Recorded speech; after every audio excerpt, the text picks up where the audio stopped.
Under-19 మహిళల Asia cup ను భారత్ కైవసం చేసుకుంది. ఫైనల్ మ్యాచ్ లో టీమిండియా ఘన విజయం సాధించింది. టీ20 ఫార్మాట్ లో మొదటిసారి జరిగిన ఈ టోర్నీ ఫైనల్లో బంగ్లాదేశ్ పై 41 పరుగుల తేడాతో భారత్ విజయం సాధించింది. టైటిల్ పోరులో భారత్, బంగ్లాదేశ్ హోరాహోరీగా పోటీ పడ్డాయి. టాస్ గెలిచిన బంగ్లాదేశ్ మొదట బౌలింగ్ చేయాలని నిర్ణయించుకుంది.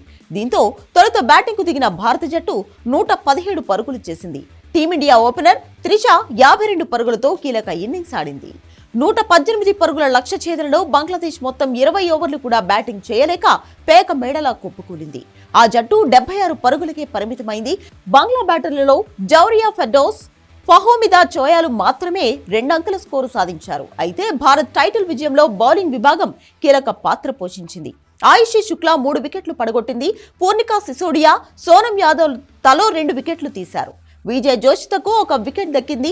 బంగ్లా బౌలర్లలో ఫర్జానా 4 వికెట్లు తీసింది. నిషితా అఖ్తర్ నిషి 2 వికెట్లు, హబీబా 1 వికెట్ పడగొట్టింది. అంతకుముందు భారత పురుషుల జట్టు అండర్-19 ఆసియా కప్ లో ఫైనల్ కు చేరుకుంది. అయితే బంగ్లాదేశ్ చేతిలో టైటిల్ పోరులో ఓటమి పాలైంది. దానికి ప్రతీకారంగా మన అండర్-19 అమ్మాయిలు బంగ్లాదేశ్ ను ఓడించి ప్రతీకారం తీర్చుకున్నారు.